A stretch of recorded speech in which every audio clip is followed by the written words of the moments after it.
This is Let's Talk Business with your host, Marc Ebinger. Now, here's Mark. Welcome back to the Let's Talk Business podcast. Coming up on the show today, we're going to talk about the history of money and the origin and importance of Bitcoin. In studio with me today is Luke Hamilton, owner of two businesses, Sinner Mass Fabrications. That's Sinner with an S-I-N-N-E-R, by the way. That's such a cool way to name that business, man. Was that your idea? Yeah, it was a play on because I was a sniper in the Marine Corps, so we were trained to aim center mass. So it's just kind of a play on of that, and then a place where sinners can come group and gather. All right, because we're all sinners, right? All right. So it's a custom fabrication shop specializing in personalized firearms modifications and designs, which you got some cool stuff. So if you like that kind of stuff, like cool designs on weapons, make sure you're following. What's the Instagram? Sinner.mass, and you'll have to type in the whole thing to find me because 2A businesses are... Oh, yeah, that's right. They're a little bit shadow banned. Yeah, my account's actually restricted. I tried to go live last night on Instagram to do an update or announcement, and I can't go live because my account's restricted. Yeah, because your stuff is too cool. Yeah. All right. Well, you also own Nectar of the Gods. Maybe you can go live on there and talk about your weapons. Yeah. We plan on doing that. No restrictions will be nice. Right. Of course, it's in the health industry, so it's probably shadow banned too. Yeah. So Nectar of the Gods, a company that produces grass-fed tallow, which is very appropriate these days. Luke is a military veteran with 10 years experience in high-threat protection for the Department of State and CIA, and has 12 years experience as a stock and options trader, and has been investing in Bitcoin and crypto for 8 years. Luke, welcome to the show. Appreciate you, Mark. All right. The rest of us don't really matter. Your resume is too cool for the rest of us.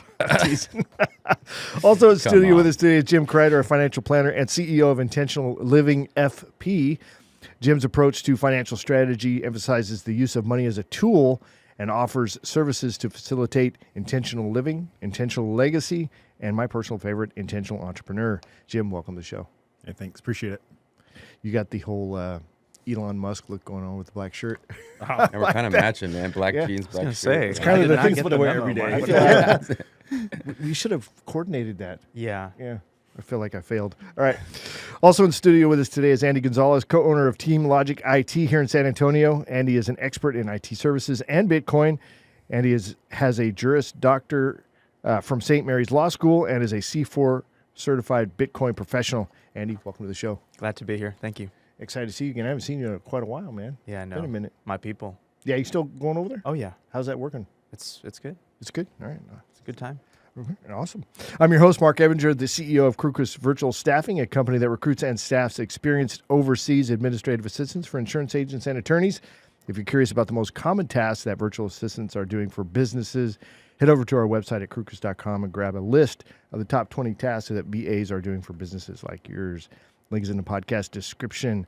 Now, a quick reminder to follow the Let's Talk Business podcast on all major podcast platforms and social media where you can catch video versions of the show. You can get to everything easily from our website at satalkradio.com. All right, so we got a mixer coming up. We did 3 last year, and our next one is going to be on March 27th right here in San Antonio from 5:30 to 8:30 p.m. over at Aggie Park Event Center at 410 West Avenue area.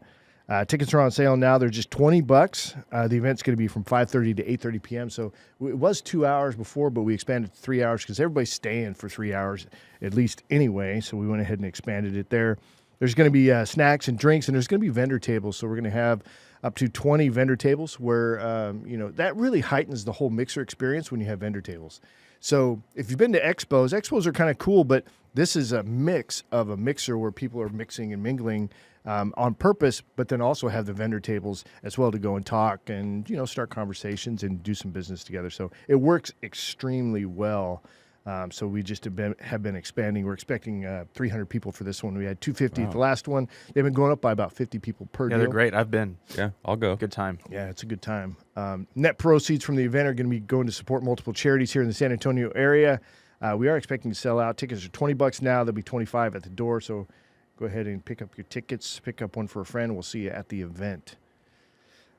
All right, so you all are experts in different areas, right? Either whether it's buying and holding, just the general, culture of Bitcoin. It's all interesting, but you also all bring unique perspectives to it as well. So really what I want to start with is defining money. Let's make sure we know what we're talking about here.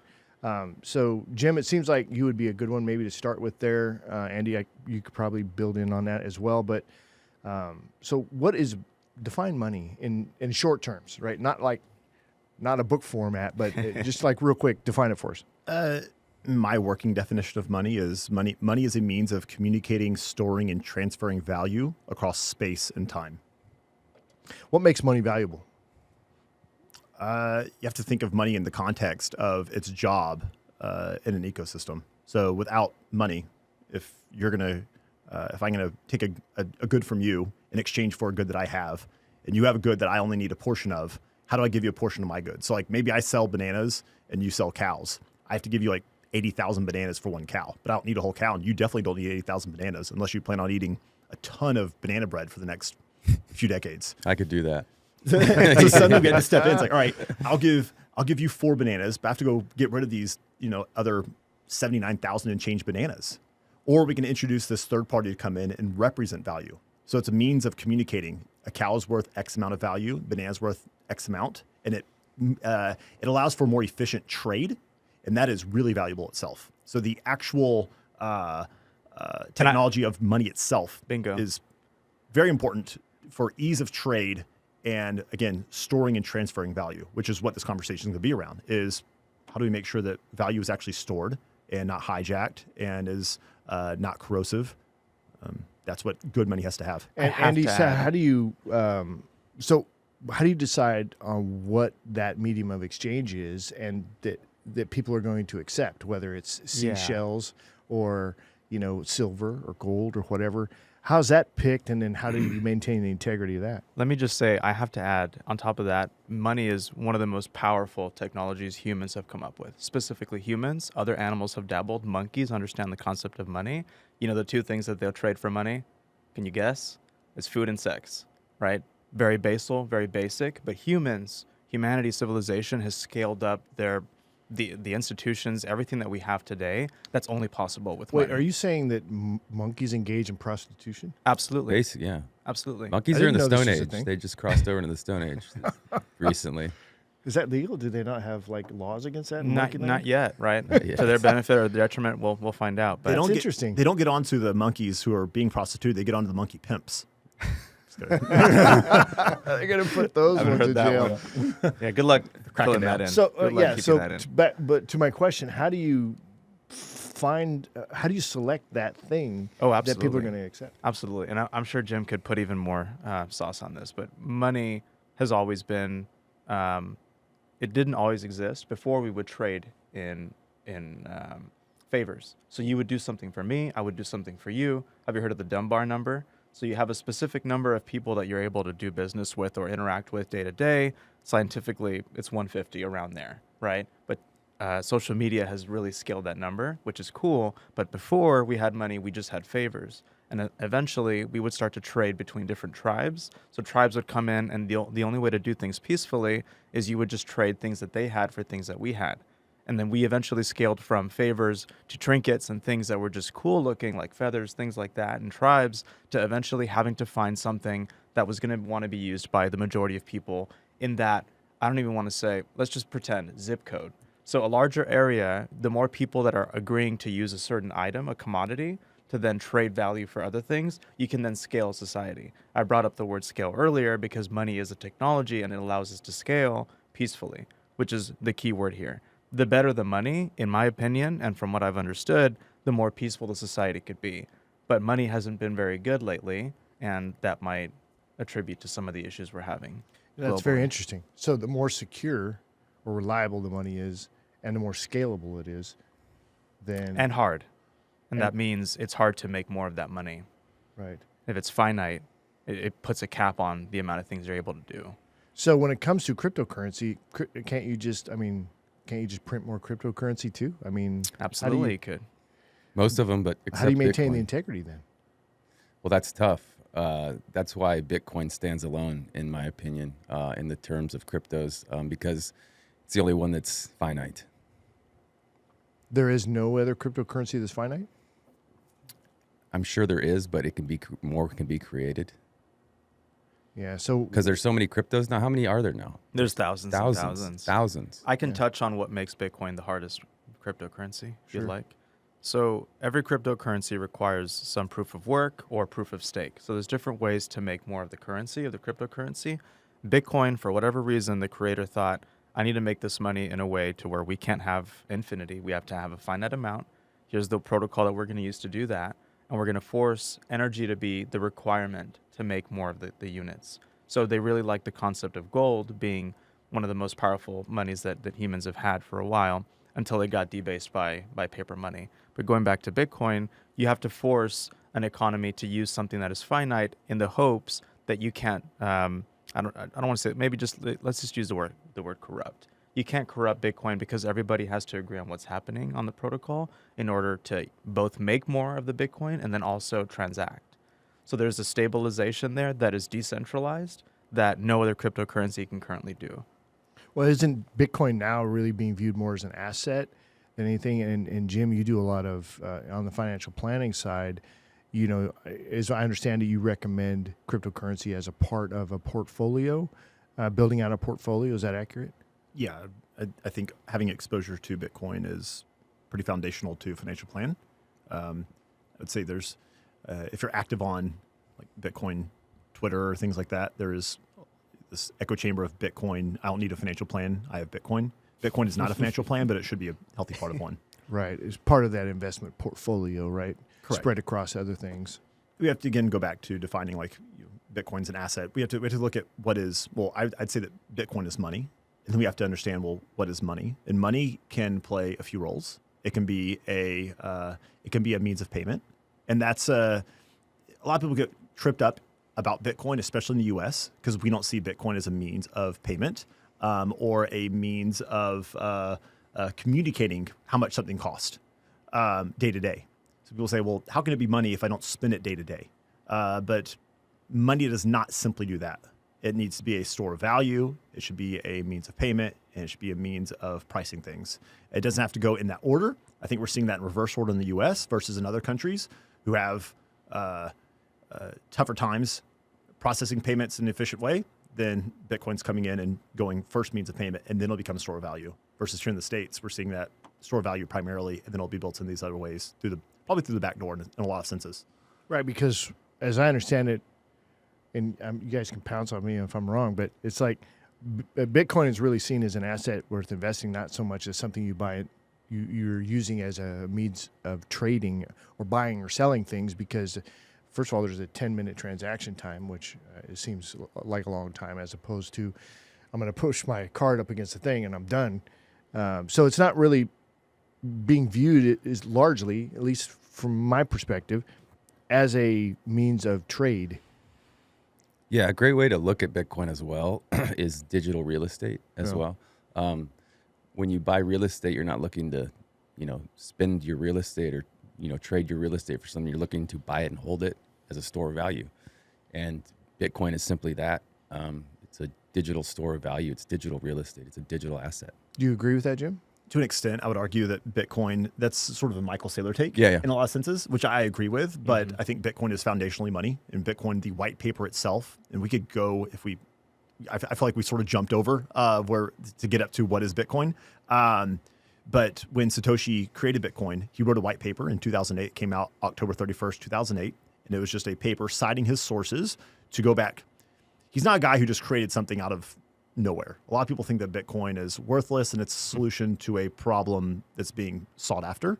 It's a solution to a problem that people were trying to work on for decades. Right. And when Satoshi was able to come up with Bitcoin, it cracked two really important problems that people could not figure out for decades. And that was digital scarcity, which was touched on earlier. There's 21 million Bitcoin. There'll never be any more. It's impossible to create more. So digital scarcity, and then a decentralized ledger. So what happened there was, for decades, people thought, who can we trust with keeping track of a ledger system?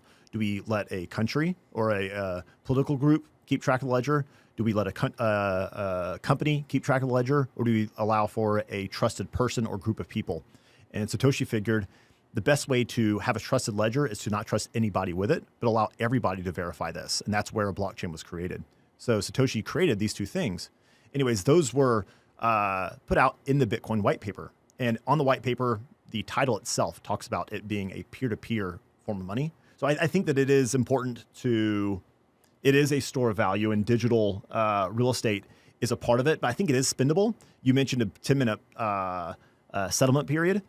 I would argue that if you pay something on a credit card, the actual settlement of that is significantly longer than 10 minutes. And further, we're seeing things being built on top of the base layer of Bitcoin. Right now, the prominent layer 2 of the Bitcoin ecosystem is what's called the Lightning Network. And that allows for basically instant settlement with insanely low, near zero cost. Okay, well, then that would make it more mainstream. So you go to Dollar General to get your stuff, and you have your little phone or whatever you're using as your medium, and it'll do the transaction instantaneously because it's verifying that you've got the Bitcoin there. Is that what we're talking about? Yes. Yeah, I think eventually Bitcoin will get there as like a spend asset. But I think as of right now, where we are in the space, it's easiest to look at it as digital real estate or digital gold. It's just gold was the currency, has been a currency for forever. And one of the reasons people trusted gold is because it was finite, and also it's pretty. You can use it for jewelry and other things. But gold is a good asset to compare to Bitcoin. Yeah. Except for gold's not traded over at Dollar General. Correct. Or Walmart. Yeah, no one's going around with their gold coins. Or silver. It. So, I mean, those are antiquated models of money. Now, we used to. But they're still of value as an asset. Yeah. Right. Correct. And is that what's going to happen to Bitcoin? It seems like there's a push in that direction. Although I hadn't heard what you just said about, that it being actually usable as a transaction medium, which I think is cool. I transact in Bitcoin regularly. I could send you Bitcoin right now instantaneously. Please. Yeah. I don't mind if you do. Let's test that real quick. You mentioned on gold being a form of money, it was brought up just now, like versus silver. There's reasons that gold historically has been a better form of money and has been elected as money versus silver. You asked earlier who decides what money is. I think that was touched on very early on, and we could talk through that. But you have to first, I think, go back to when whoever it is, be it a person or a government, decides what the money is. What attributes are they searching for to describe that is what money is? And there are a handful of attributes that they are sought after, be it for gold, coinage, pearls, or seashells, or Bitcoin, that have certain attributes across the board, just to varying degrees. And I would argue that Bitcoin contains all of those attributes to the best level we've ever found. Except the government's going to want some kind of control over it. Yes. Absolutely. That's what governments do. Absolutely. That's one of the reasons why when Bitcoin was launched, I wasn't interested in it because I figured anything that's going to compete with the dollar, the U.S. isn't going to have it. And of course, now they've apparently seized a whole bunch of it. If I could talk to time. that. Yeah, if I could talk to that. I mean, every government is right. If we look at them in the best light and we give them the benefit of the doubt, they're trying to do what's best for their people. So to that end, they make it seem that way. Right. Anyway. to that end, they had been stewards of money. So I don't know if you knew this, but the Secret Service, they weren't first tasked with protecting presidents. Mm-hmm. They were tasked with protecting money, the soundness of the U.S. dollar. All the other stuff that they tacked on protecting presidents, that was just a nice veneer, right? But protecting money was really difficult back then, and it's only getting harder now. Because we've talked about this, if money is a technology, the better the technology gets, it kind of starts to overtake and overrun any money that is physical, that is no longer digital.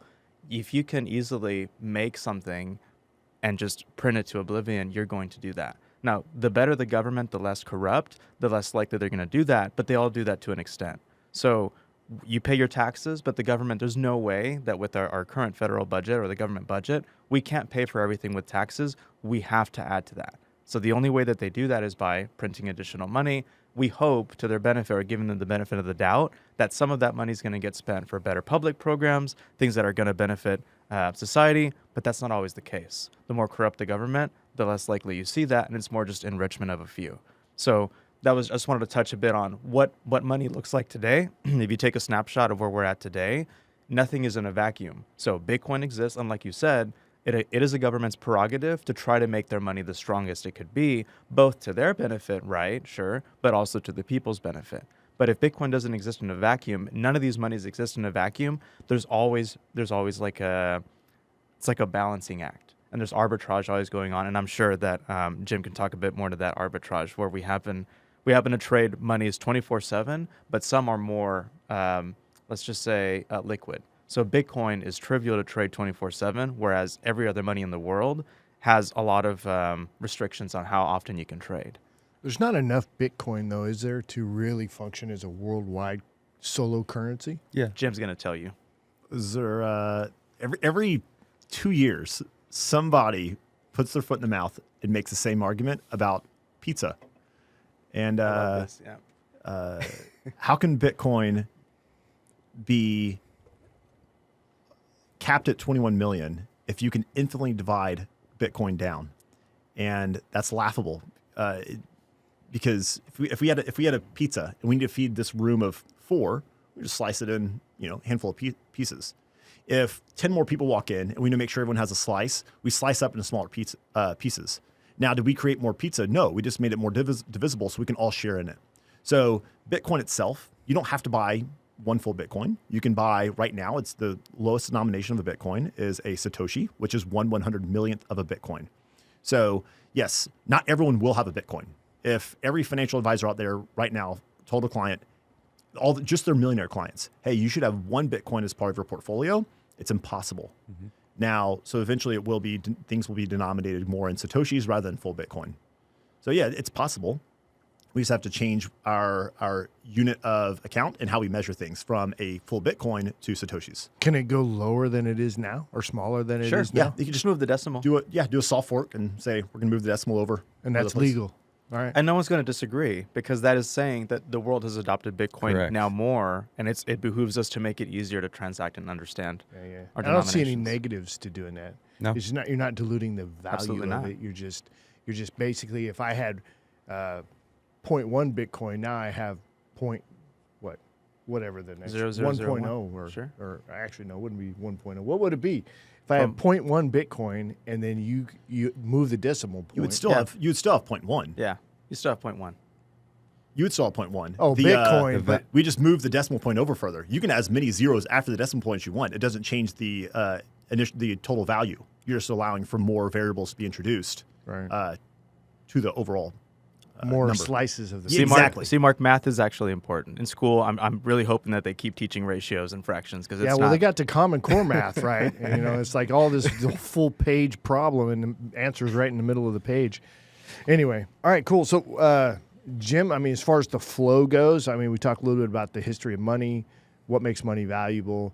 And we're kind of introducing Bitcoin here. You seem to have a real good grip on maybe the flow of this should go. What? No, seriously.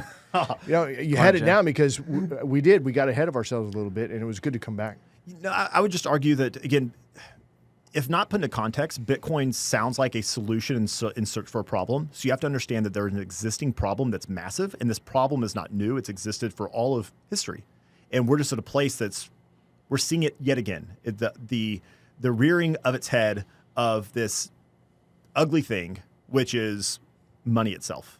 And the control of money. So we can go through and look at historical examples of how money's been corroded by individuals, by organizations, by governments. So we can look at, y'all know, like seashells, like places that use seashells, glass beads. So in Africa, glass beads were a widely used form of money. And that's because glass beads, look, do any of y'all know off the top of your head the characteristics or attributes of money? So divisibility, fungibility. Yep, Do y'all want to walk through those and explain them? Go for it. Yeah, all 5. Go for it. Okay, you're going to fill in the gaps, whatever I missed, Sure. right? So you need divisibility, so that it's easily divisible. You need fungibility, that if I have this wallet, and we want to use your wallet as money now, from now on, all the wallets have to be the same. Same characteristics, same amount of cracks on them. If they're not fungible, then why would I want to take whatever money somebody gives me, right, as a money, just to explain fungibility. So your divisibility, fungibility. I like to use hardness or stock to flow. I don't know if that's one that you subscribe to, Jim. So Scarcity, bingo. So the more scarce the item, the better. You don't want to use grass as money, because then everyone's just growing their grass and just bringing wheelbarrows everywhere. Useless. And then the other two, if it's Verifiability. I use assayability.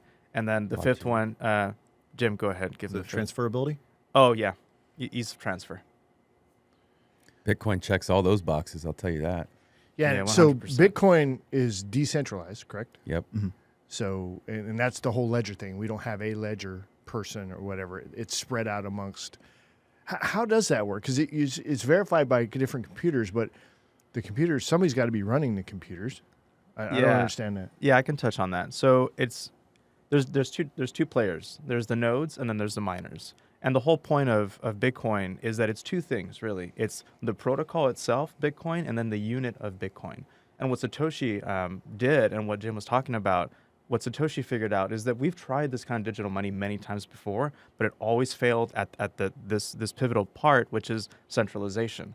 They thought, well, we'll just make a digital ledger and then we'll handle it. And people are like, well, why should you handle it? And then this other guy thought, you know what, let me do e-gold. So let me have gold and then I'll use a digital representation of the gold. Well, what happens if the gold's not legit? If he runs off with it. So we could never find a way to make a digital money that was in decentralized fashion until Satoshi put a couple of these concepts that are already tested. It's just in the scheme of how the world works and how it's really hard to trust one person because they always have the incentive to run off with something. We had to figure out a way to decentralize that concept. And Bitcoin is the first time we figured that out.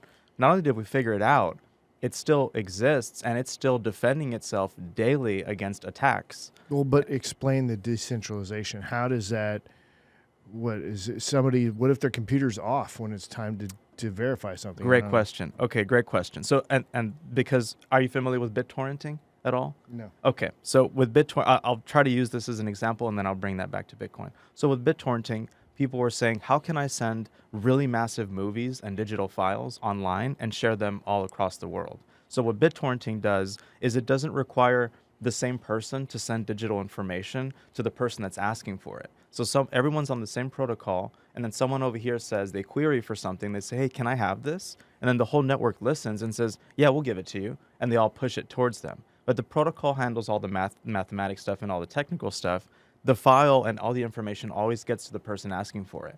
With Bitcoin, very similar, you have a protocol that is shared throughout the entire world. The protocol is the same in every single computer that you find it at. Whenever you send a transaction from Mark to somebody in China, all that has to happen is when you send that transaction, you throw it out into the protocol.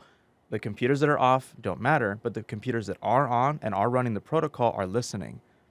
Why? Because there is actually an incentive to listen, because if you're listening and you find the transaction and you're a miner, you're going to mine that transaction, put it in your block, and then you're going to get financially incentivized to push it out into the network. So that lasts as long as they're still mining coins. What happens after the mining stops, though?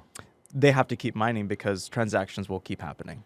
And they'll still get an incentive to mine those Bitcoin What's transactions. the incentive? If there's no more Bitcoin. So I see, Mark, you are a techie guy. Okay, you say you're not, but you really are. I'm a former investigator. I'm trying to follow the breadcrumbs here. So Very good. I think every person who stumbled on Bitcoin probably for like 5 minutes realizes or thinks, dude, I figured out why I found the Achilles heel, and it's with mining.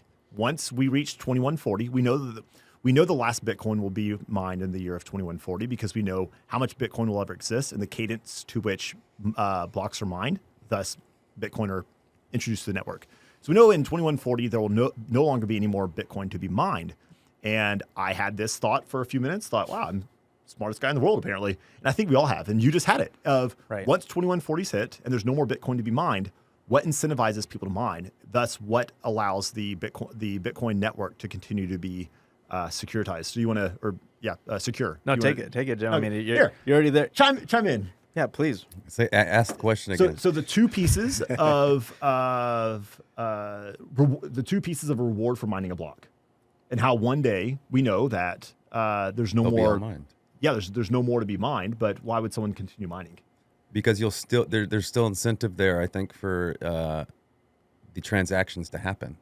But what's the incentive? There's transaction fees. Yeah. So when you mine if you mine a block, there's there's two. Well, I pieces. understand transaction fees, As we all do. Yes. So right now there's two parts. So when Bitcoin was first created, you were incentivized to mine a block. The incentive there was you were rewarded with 50 Bitcoin. And then every 210,000 blocks, roughly every 4 years, that reward is cut in half. It's called a halving period. Okay, there's a lot of terminology to be thrown around right now, but a halving period. Every 4 years, the reward is cut in half. So it went from 50 blocks in 2009 to 25 blocks in 2012, then 12 and a half, 6.25, 3.125, and so on. Okay, so that's part of reward. Okay, the other part of the reward is if I want to send Bitcoin from me to Andy, I need to put at the moment, I have to put some sort of fee in to the network to have my transaction go through.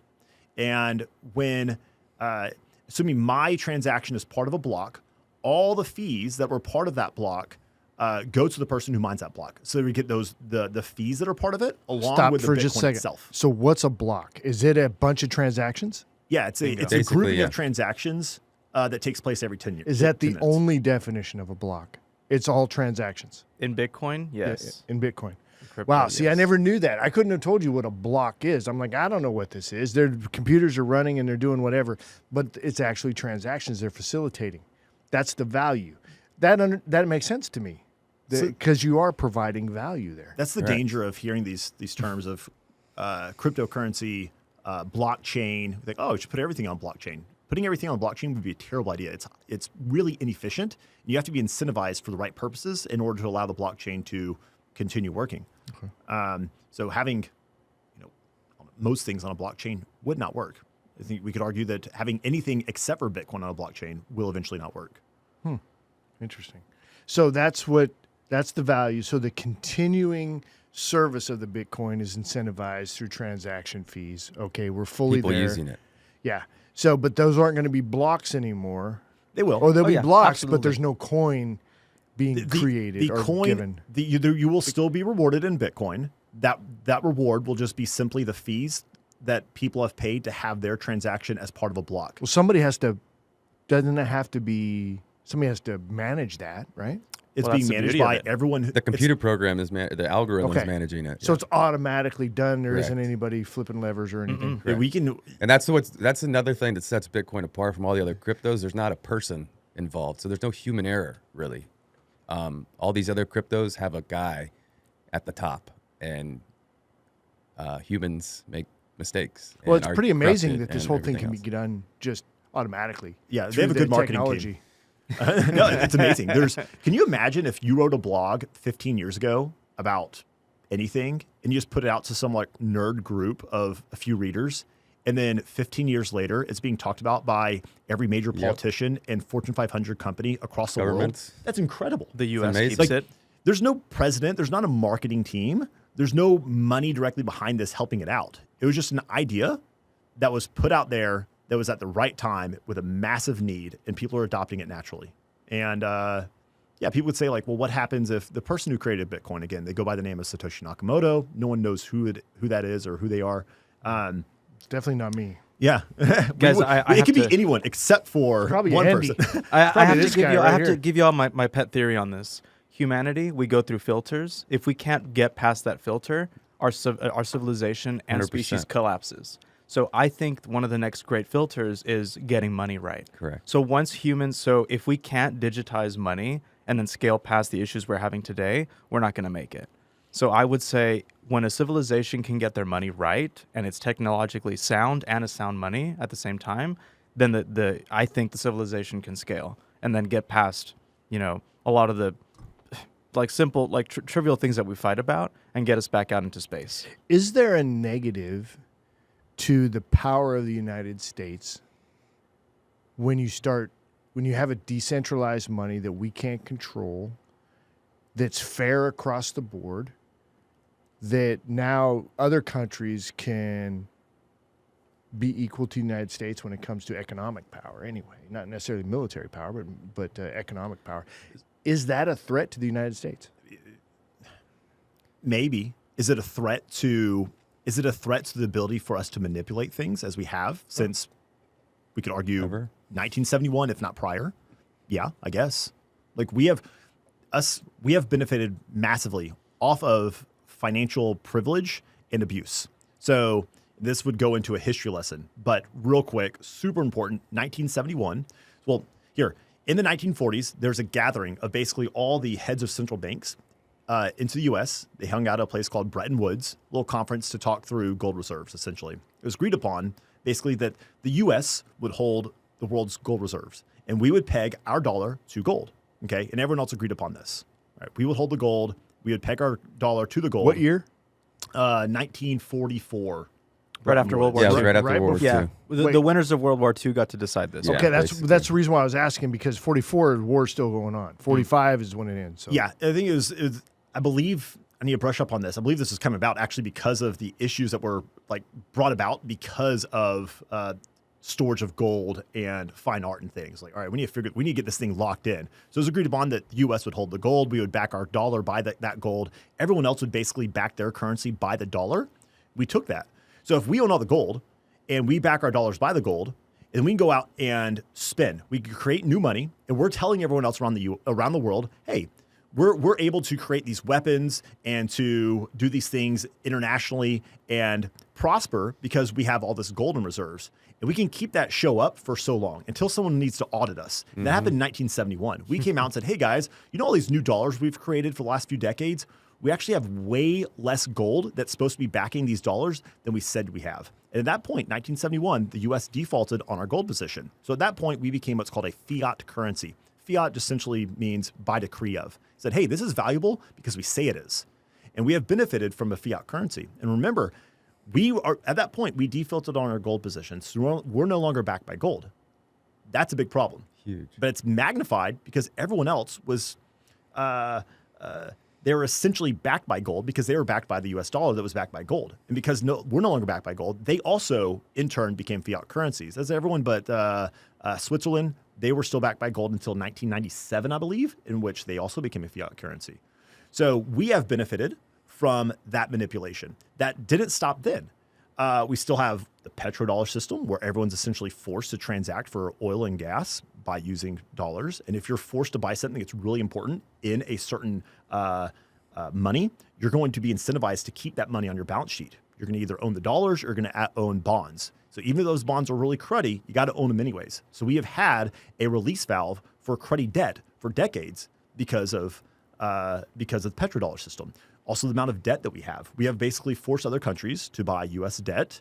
We're able to keep our interest rates unfairly low. So yeah, we have massively benefited from a manipulated money system. So is this bad for the U.S.? It doesn't have to be. We could be the world superpower for forever just by going and creating more money, creating more dollars to buy more Bitcoin and just continue what we've been doing. But it'd be in a more fair way than just by tricking everyone the way that we have done for the last several decades. Do you see that, I think talking about what the administration is doing is important because it makes Bitcoin or cryptocurrency very, very relevant, along with AI and tech and energy, the computing power it takes to do all this stuff. Quantum computers too. I mean, what effect would that have on, processing these cryptocurrency I can talk on that. And stuff like that. You want me to answer all that, or just the last question? The quantum computing, or just the quantum? Well, my bigger question really is like the administration is moving in this direction,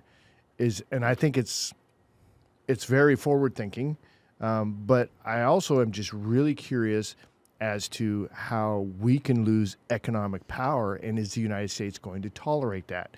If you have the world superpower that doesn't want to lose its economic power, that could be a problem. So this is where I'm curious. There's a saying on Bitcoiners, you can't ban Bitcoin. You can only ban yourself from Bitcoin. Right. There you go. So the U.S. could say, you know what, we're not going to allow Bitcoin. And frankly, I do believe that would slow Bitcoin's progression of growth temporarily, but it wouldn't stop it. Correct. Well, didn't that happen a while back? It was like a meme. Yeah, it was happening here and there. People were banning it, and and banks weren't allowed to use it, and some countries outright banned it. But all that's doing is cutting people off from the greatness of what it is, really. And we can use it in the United States now, right? Correct. I mean, it became like a Banks joke now. in China how many times and ways they banned Bitcoin in 2021. You couldn't everyday you couldn't occurrence. sell it, you couldn't buy it, you couldn't mine it, you couldn't run a node. Like there's so many things that they tried to block it, and eventually they realized like, okay, we can't. Bitcoin we can't stop kept this progressing. thing. Yeah, right? think about the internet. Okay, and the internet.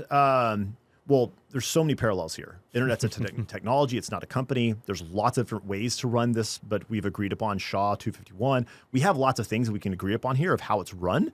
But let's think of North Korea. North Korea, they have the internet to some extent, but it's a lot different. And they don't have the same type of internet that we have, really. But that doesn't break the internet. North Korea stopping the internet doesn't suddenly cause this crisis.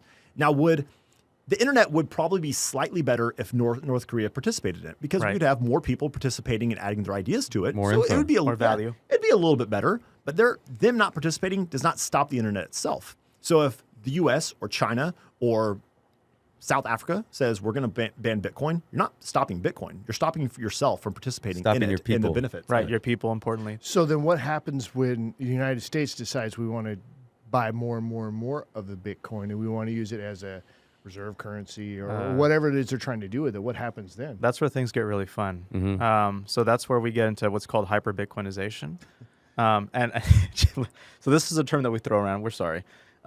Essentially, you just touch on something really important. What happens when you make that watershed moment in technologies from paper money to a stronger money, right? So we had gold, and then we thought, let's make money faster, and we use paper as the technology. But now that's breaking. So when you move to the next technology, there's going to be this movement, this moment where it becomes a game of musical chairs. Who's the last one to get their seat at the Bitcoin table? As Jim said before, every country can print their money ad infinitum. Which one's going to get the brilliant idea first and say, wait a minute, we got to have this sound money moving forward. Let's just get the Bitcoin. And what are they all going to opt for is just going to print money to get that Bitcoin. Has any country already done that? Has any country gone all in yet? El Salvador. El a few years Salvador. ago. El Salvador is one of them. But now what's interesting, right? I talked about some countries having more morals and I think trying to do things correctly, because you have to be careful here. Weimar Republic is how we got Hitler in World War II, right? So what happened in the Weimar Republic is they were trying to pay down a massive debt while keeping their country running. They thought, let's just print more money because we can't tax our people all this money. There's no way we're going to make it. So they printed the money into oblivion. Jim, I think now's a perfect time to talk about that piece of paper in front of you. Yeah, I mean, okay, so this goes back to history of things. So I touched on this very briefly earlier, which was Africa, the glass beads. Okay, so that's one example. So in Africa, long time ago, a lot of tribes used glass beads as money, and that was because they were relatively scarce. Glass beads was really tough for them to make with their technology. They're verifiable. You can see that this is definitely a glass bead. It was transferable. I can give it to you. I can take it from one place to another. They're relatively fungible. It was divisible in the fact that you would carry it on like a string, so you could divide up how many you had. They thought it was a great form of money until people came from Venetia, from Italy. They came down, saw that they use these glass beads as money, and were like, these guys think that glass beads is tough to make. I've got something else for them. So they went back up to Venice, grabbed a bunch of glass beads, came up, and they did it in a sneaky way. They went from tribe to tribe, grabbing all their scarce assets for something that they didn't know was actually not scarce. So they were buying up their land, their cattle, things like that with these glass beads, flooded their market, and eventually had all their assets. That's one form of abuse of one country to another. We've seen this through, if we look at Rome, so at the peak of the Roman Empire, the average denarii had, I think, is about 94% precious metal in a denarii. By the end, it was sub 10%. That was done through a few ways. One, maybe I was some sort of blacksmith, and I'm hanging out at my blacksmith table all day. I can't imagine I would work all the time. So eventually I'm going to sit there and I could just shave off a little bit of a denarii, allow that metal to drop into a bucket, and eventually have enough, I can melt it down and make another one on my own. So I individually just created one more unit of money. That's a small portion of inflation. If we all do that, we're just regularly creating more units. Well, then obviously Rome wanted to conquer the world. So, all right, there's a few ways that governments can continue to fund things. That's by issuing more taxes, which eventually you're going to have revolutions if you keep taxing. You can go issue bonds, but eventually the credit worthiness and the amount of people who are going to want to buy your bonds is going to be depleted. Then lastly, the most sneaky way is just to create more money. And that's what the Roman government did, is they would collect the denarii over time. They would go and melt it down. They would introduce less precious metal to it, devaluing the actual money itself. They would hand it back out to the people in the military, and they would go continue to fight. And you had this massive depletion of the actual value of money itself. We've seen this through, again, Seychelles. Another fun example the Bitcoiners talk about is the Yap Islands. So there was a group in the South Pacific that they were called rye stones. Rye stones were like circular rocks. Some were small, some were massive. They were scarce, they were fungible, they were verifiable. They were not at all divisible. They had to leave the island to get them. Yeah. That was important. It's risky. They were hard to get to. So, I mean, they were scarce. So there were a lot of things about them. They weren't very transferable. You know, if you had a really big rock, instead of moving it from one place to another, you would just say like, hey, Luke, this rice stone is now yours in exchange for this house, and you just tell everyone, and that rock would just stay where it's at. Okay, so they thought it was scarce until a guy named O'Keefe came over, and O'Keefe found another neighboring island that it was easier for him to mine these rice stones than it was for the Yap people. So he went over there, mined a bunch of these things, and started buying up their scarce assets. So again, we have the technology that ultimately hacked the hardness of an asset. We saw that by outsiders, other countries. We saw it by people within a country in Rome. We see it by the government. So we've seen this demonstrated through all kinds of ways. And then what was just illustrated here was post-World War I Germany. They lost the war. They also lost World War II. Not a good track record for Germany, man. So they, after losing, they had a lot of war reparations. And that's when they had to go pay back tons of money. And they decided, you know what, we're just going to print a bunch of their German marks. They just printed a bunch. And the peak of this printing, it was cheaper to just burn a wheelbarrow of your money than it was to take that money to buy wood. You had to get paid twice a day at the peak of this. You get paid at lunch. Your wife would meet you in the lunch at the payment line. She'd grab your money, run to the grocery store, buy some bread, because between lunch paycheck and your evening paycheck, the price of bread just skyrocketed. So it's really dangerous. So we've seen that then. It's like, all right, Jim, like of course that's everywhere else, but that's not in the U.S. Well, we've seen other manipulation. 1933 Gold Confiscation Act. So there was a period in the U.S. that it was illegal to own gold. So 1933, it was issued. If you all own the way up until the 70s, right? 79 or something like that? Yeah. So it was illegal? So what happened here, this is, people don't recognize this. So this is in the United States. This isn't communist China or something like that. If you own gold, you had to turn it in exchange for $20 per ounce. And if you did not, anything outside of ornamental jewelry, and if you did not, it was up to 10 years in prison and $10,000 fine, which is a lot of money. Okay. Well, they bought that gold for $20 per ounce. Right after it became illegal for you and I to own gold, they repriced gold to $30 per ounce. Gold did not become more valuable. It didn't take on more attributes or suddenly become a better conductor of electricity or anything like that. They devalued the dollar in terms of a hard asset. So we've seen that. We talked about Bretton Woods already. We've talked about the petrodollar system. We have seen financial abuse throughout history by individuals, by governments, by corporations. Now, a really interesting thing through is, well, this goes back to like the ledger system and who's in charge of these things. We could talk through like, what's going on today. So if we were playing a game of Monopoly, okay, so when you play Monopoly, you start off with $1,500. So you get two 500s, two 100s, 250, 620, so on. Okay, so if we're playing Monopoly, let's say I'm the banker. Okay, I'm the banker, and because I'm the banker, I get to start off with Park Place and Boardwalk. Okay, and other than that, we'll call it even. So we go around the board, and suddenly you just have a lot of bad hands. You keep landing on like chance and free parking and things like that you don't get to develop. I keep landing on properties. So I'm buying up these properties. Now you're sitting here like, maybe you're actually accumulating a few dollars, but I'm accumulating assets. There's only so many properties on the board. Now we can say, hey, you know what? When you pass go, instead of getting $200, everyone can get $1,000. Now the plebeians who don't have much assets are going to celebrate. Cool, I can actually have more money. But the assets are gone. Exactly. Right. They're being baited to stay on the treadmill of working of building up my assets. Because what's happened now, suddenly I get $1,000. $1,000 used to only buy me, one house on Park Place or a few houses. Now I can go and build a hotel immediately. Yep. So I'm actually making my assets more valuable. I like these rules, by the way. Well, so imagine the whole world's doing that. So I'm playing this board we're playing this on our game over here. Someone else is playing on their game. You have lots of forms of money that can be manipulated, but then you realize there's a game over here that there's only so many actual assets. There's only so much money that can be made. We're all secretly going to be trying to fight to get that asset itself. And I think that's how it's going to play out is, wait a second, that's the game theory of this. So this is things scarce. There's a reason in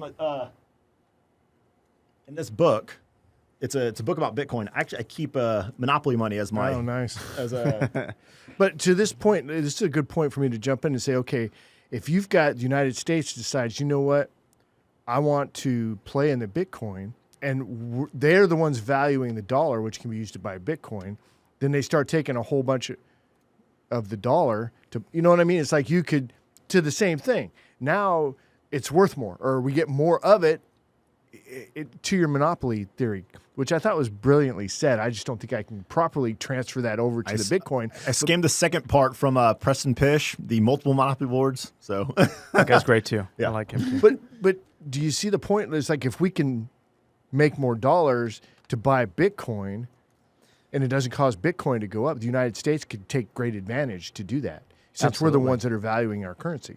Absolutely. now places like El Salvador. So El Salvador was stuck to being tied to the dollar, and okay, so there's this thing that's called the cancel-on effect. The cancel-on effect is a theory that I see played out in my life. That the closer you are to the money printer, the more privileged you are, and the further away crooked you you are. become. Yeah, and the Correct. further you are, the more you're hurt. So if you know that dollars are about to be created, and you already maybe you have the insight of government contracts that are going to be made, and you also own a lot of assets already, and then a whole bunch of new money's created. You own assets. Your dollars. Your life will not be as impacted because you own assets. The introduction of new units will cause those assets to go up. The asset did not become more valuable. There's just more units that are trying to discover and communicate the value of those assets. Okay. Now, if you own a little bit of assets, you'll benefit some. If you own very little assets, you're going to be hurt. All the way from the money printer. Let's say you're an 80-year-old woman living off of a pension from your deceased husband that has no cost of living adjustment, and you're renting your house. Okay. And 40% of total money in circulation was just created over the last couple of years. This is what's happened. Okay. It's a reason we see in my experience, about 40% total inflation the last few years. Well, you don't own any assets, and this old lady, 80-year-old lady's paycheck of $1,800 a month when her husband died in 1996 was enough to pay for everything. And suddenly it's not enough to pay for anything. She was hurt a ton by the Cantillon effect, by the creation of new money. That's the extreme in the U.S. You take it into a further extreme. Think of dollar-denominated countries that do not benefit from PPP loans and Social Security cost of living adjustments at all. That's mostly second world nations like El Salvador. Suddenly, we create a whole lot of new money, but they don't see any of the financial benefit. So that's a huge reason you're seeing these second world countries are probably going to be the primary people who adopt a Bitcoin standard. Okay. Right. Because what's the point? Yeah, they're getting burnt. The U.S., we can create new dollars and just go buy Bitcoin with it. They had to figure something else. I mean, the IMF right now is going after El Salvador saying, if you don't stop buying Bitcoin, we're going to cut you off. They're saying, Cut us off. we have nothing else to lose. We'll keep going. I have to add something really quick. Jim, so you're talking about, so I thought monetary premium and utility value, those are really important points here. So when you're accumulating things, when you're accumulating assets, right, you don't just go after anything. You find what is accumulating the most monetary premium. So homes, some art, precious metals. There are certain things that the society as a whole agrees this is the thing I should put my money in, not just to sit in the house and live in it, but just because my money won't go to zero. It won't be a melting ice cube. So these things like homes, there's a lot of things that society needs to survive, and not just to thrive, but just to survive as a house. Why is a house exploding in value? Is the house doing anything different? Maybe a jacuzzi or two extra, but there's nothing fancy in that house that should make it explode in value the way it has today. Past the utilitarian, the utility value of the house, which is utilities just to live in it, is what's called a monetary premium. And I'm sure Jim knows all about that. I think he was touching on that, really. I just wanted to make that point, is that a lot of things that we use as a civilization, we don't have to pay the massive amount that we're paying for today. That is just that is the consequence of inflating a currency. So as we get close to wrap up here, let's look at what do you think the United States does with respect to cryptocurrency? And Luke, let me start with you, and just to get an idea of where your head's at with your background on in Bitcoin and just in life in general. What do you think happens with the United States' involvement in cryptocurrency? Well, it would behoove us to lead the way in it because of, the world right now sees every problem we're seeing. We just don't see as much because we live in America. So we're very privileged to live here and have the dollar. What I have seen firsthand is waste and corruption of the dollar. In my military days, in my contracting days, the amount of waste I saw is what really kind of sparked my interest on Bitcoin. But what I see the U.S. moving forward is that, the greatest thing was the start of the strategic reserve. Just doing that will now put Bitcoin on a pedestal for the world. And now the world's going to look at this, and other countries are going to look at this and say, well, if they're doing it, the greatest superpower in the world, we have to follow suit. And if we wait too long, we're not going to be able to have such an impact on our currency system or whatever it may be, because it's going to be so expensive, right? So they're not going to be able to acquire as much. So I see the U.S. Over the next 4 years and hopefully beyond, acquiring a certain amount of Bitcoin per year. And I think that is a great thing for the U.S. to do, is become the pioneers in this, because it is the most sound form of currency, I think, on the planet. It's borderless. You can it's peer to peer. It's person to person. There's no third party grabbing from it. You can transfer it from San Antonio, Texas to wherever in the world, right?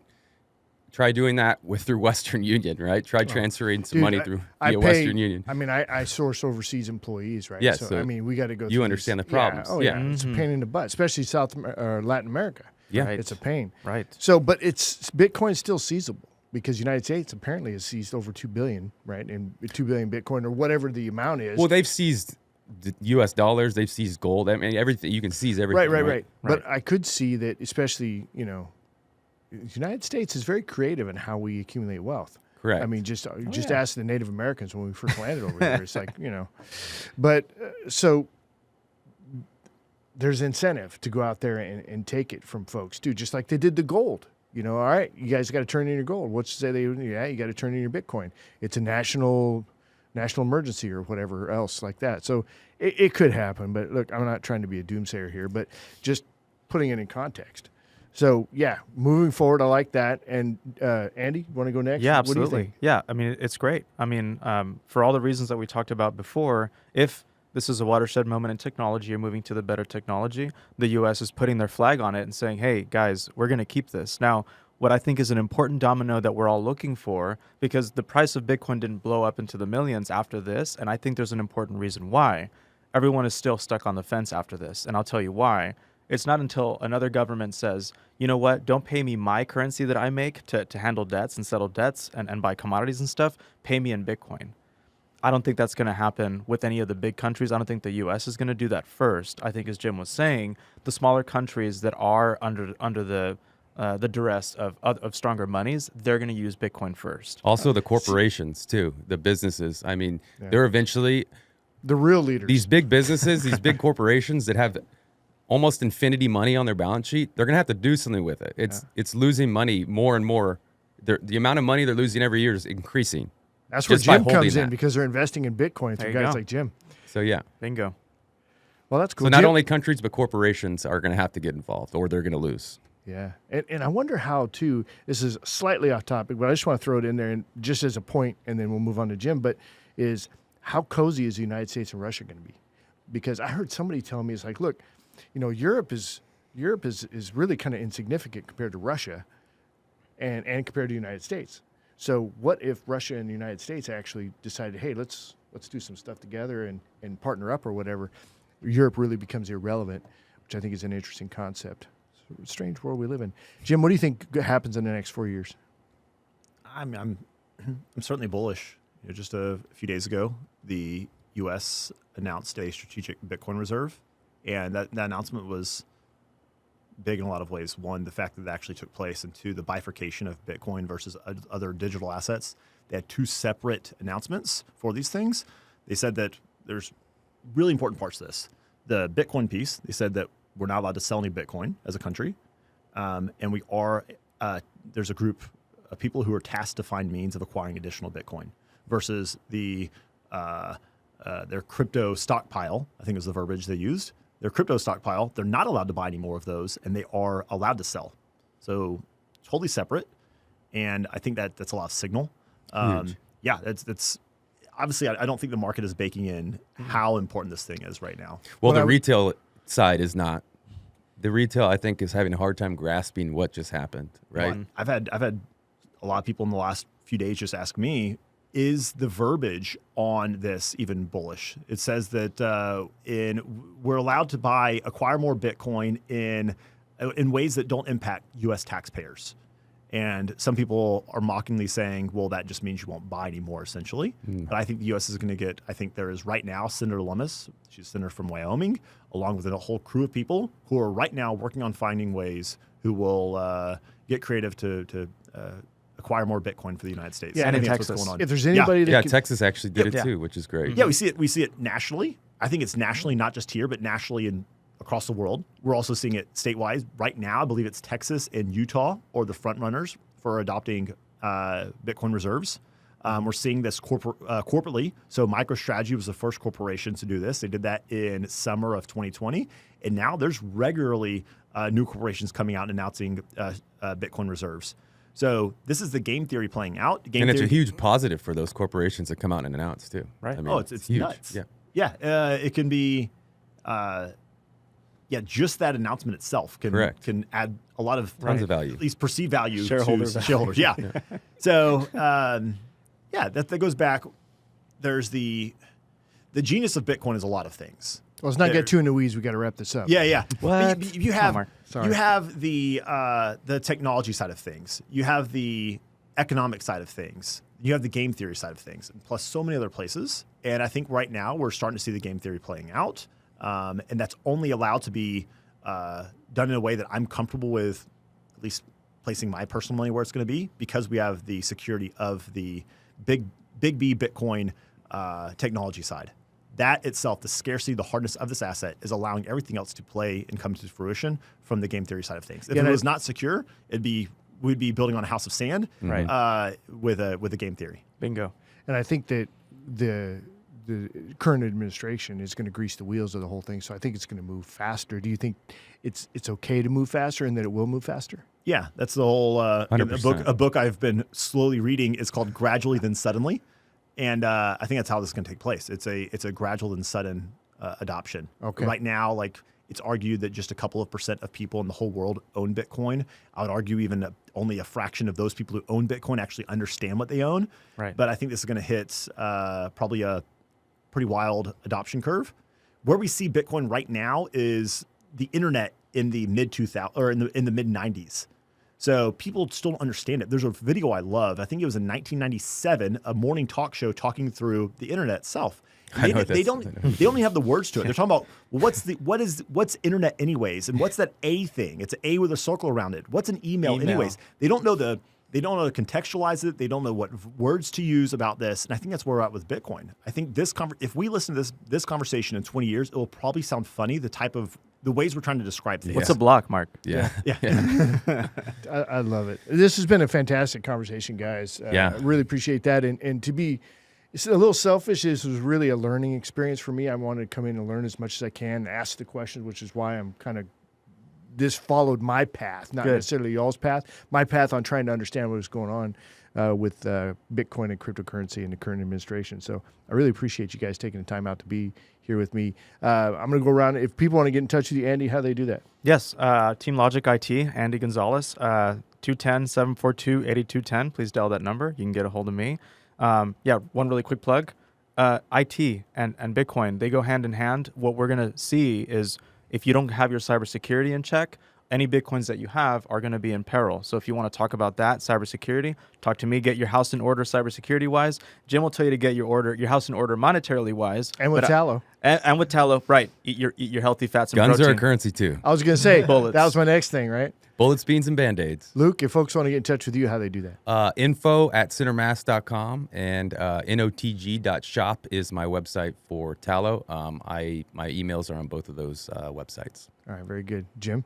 Yeah. You can go to intentionallivingfp.com. On there's my calendar for 15 minutes. If you have even just a one-off question, more than happy to answer that for you. Well, I would say if somebody's interested in making cryptocurrency a part of their portfolio, you'd definitely be a good guy to talk to. So, again, I appreciate you guys coming in for this conversation. As we wrap up this awesome this is the only one I've done of this, of the crypto, so it's really been a pleasure. But as we wrap up the show, quick reminder, check out our latest podcast and catch video version of the show anytime by visiting our website at satalkradio.com. That's going to be it for this one. You guys have a great week, and we'll see you on the next one.